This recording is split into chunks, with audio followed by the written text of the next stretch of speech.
बुखनि ॾुखनि ऐं ज़िलतनि जी मारियल उन क़ौम खे मिस्टर सिंधी जो सलाम क़बूल करे जेका अॼु बि कफ़न खे हथ में खणी लिबास जी दावा कंदी वते। पैरनि जे पलांद में वेढ़ियल असांजा दिमाग़ अॼु दर्दनि जी दाह बि इजाज़त वठी कनि था।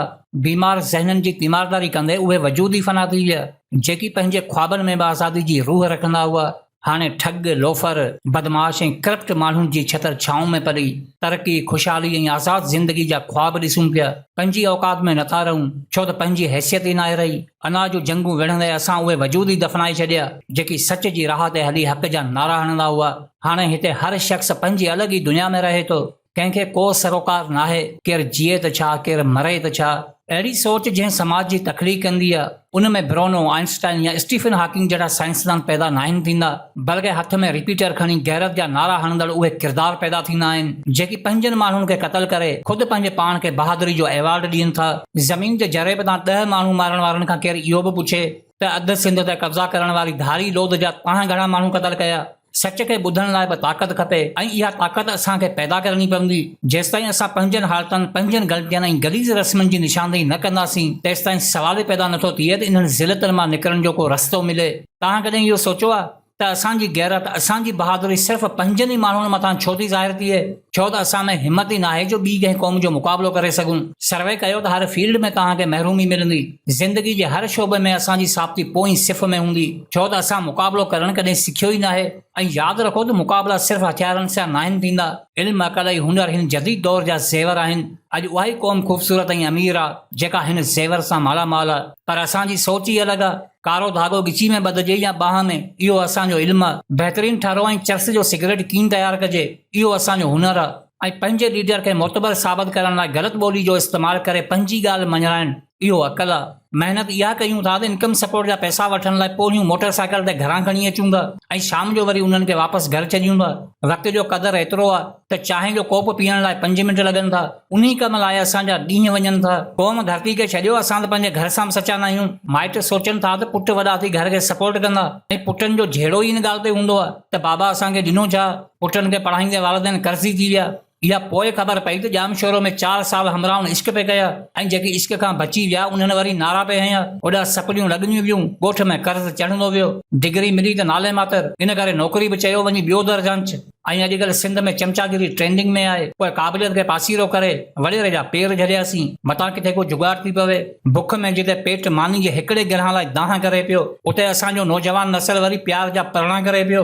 दुनिया जंहिं उमिरि में इहो सोचींदी आहे त साइंस खणूं या कॉमर्स, उते असीं वरी इन परेशानी में हूंदा आहियूं त तावीज़ करायूं या के दरगाह ते हलूं। सभ खां वॾो अलमियो इहो आहे त हिते सभु सहाफ़ी, सियासतदान ऐं मज़े जी ॻाल्हि साइंसदान बि आहिनि जिन्हनि खे तव्हां इन करे नथा सम्झाए सघो छो त इन्हनि जे नज़रिए मुताबिक़ तव्हांखे सम्झण जी ज़रूरत आहे। हाणे हेठियां कमेंट में वरी कुझु बाशऊर दोस्त लिखंदा त साईं तव्हां ग़लति आहियो, सभु हिकु जहिड़ा न आहिनि। या सभिनी खे ख़बर आहे त सभु हिकु जहिड़ा न आहिनि, पर अहिड़ा बि न आहिनि जहिड़ा तव्हां सम्झिया आहिनि। छा असां वटि अहिड़ा माण्हू मौजूदु न आहिनि जहिड़ा मूं चया आहिनि? असांखे इहा ॻाल्हि कॾहिं सम्झ में ईंदी त निशानदेही हमेशह बुराई जी थींदी आहे, ग़लती जी थींदी आहे, लापरवाही जी थींदी आहे। वीडियो ठाहिण जो मक़सदु छा आहे त असां पंहिंजनि ग़लतियुनि ते नज़रसानी कयूं, पर जेकॾहिं ईअं नथा कयूं त पोइ वीडियो में छा चऊं त असीं हिकु तारीख़ी क़ौम आहियूं जेका पंहिंजी धरती ते शान सां रहे थी ऐं अमीरनि जहिड़ी ज़िंदगी गुज़ारे दुनिया खे अमन जो दर्स ॾिए थी। पर जेकॾहिं हक़ीक़त लिखंदव त हीअं लिखबो त असीं उहा तारीख़ी क़ौम आहियूं जेका पंहिंजी धरती ते यतीमनि वारी ज़िंदगी गुज़ारे ख़ैरात ते गुज़ारो करे पई।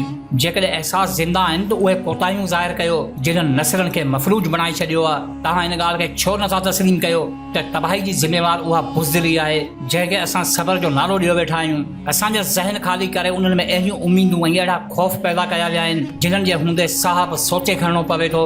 हर रोज़ मरण वारी क़ौम खे मौत जो अहिड़ो ख़ौफ़ ॾिनो वियो आहे जो हाणे मौत जे फ़लसफ़े में आबे हयात तलाश करे पई। सच नथा चऊं, मथां केरु मारे न विझे, हक़ ते नथा हलूं, मथां केरु मारे न विझे, एतिरे क़दुरु जो आज़ादी सां सोचे बि नथा सघूं, मथां केरु मारे न विझे।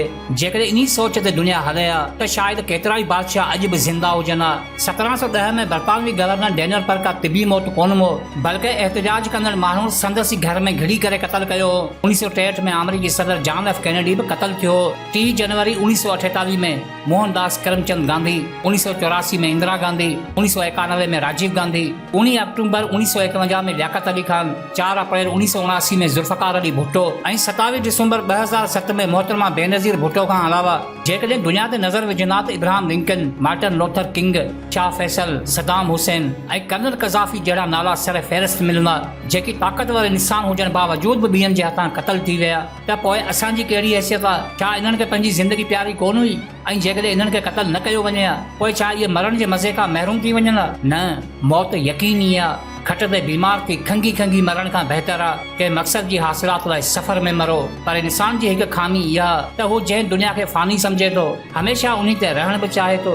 इन्ही ख़्वाहिश अहसासनि जे मौत खे पाणी ॾिनो आहे ऐं अना जी जंग खे बरक़रार रखियो आहे। जेकॾहिं मौत जे ख़ौफ़ खां गूंगा, अंधा ऐं ॿोड़ा थी रहण पसंदि कयो था त पोइ यादि रखो, मौत अंधनि, गूंगनि ऐं ॿोड़नि खे बि ईंदो आहे। पंहिंजनि ज़हननि मां ख़ौफ़ जी चादर लाहे छॾियो, न त तव्हांजा क़ातिल तव्हांजा हुक्मरान बणिजी वेंदा ऐं तव्हांजा नसल ग़ुलाम बणिजी वेंदा।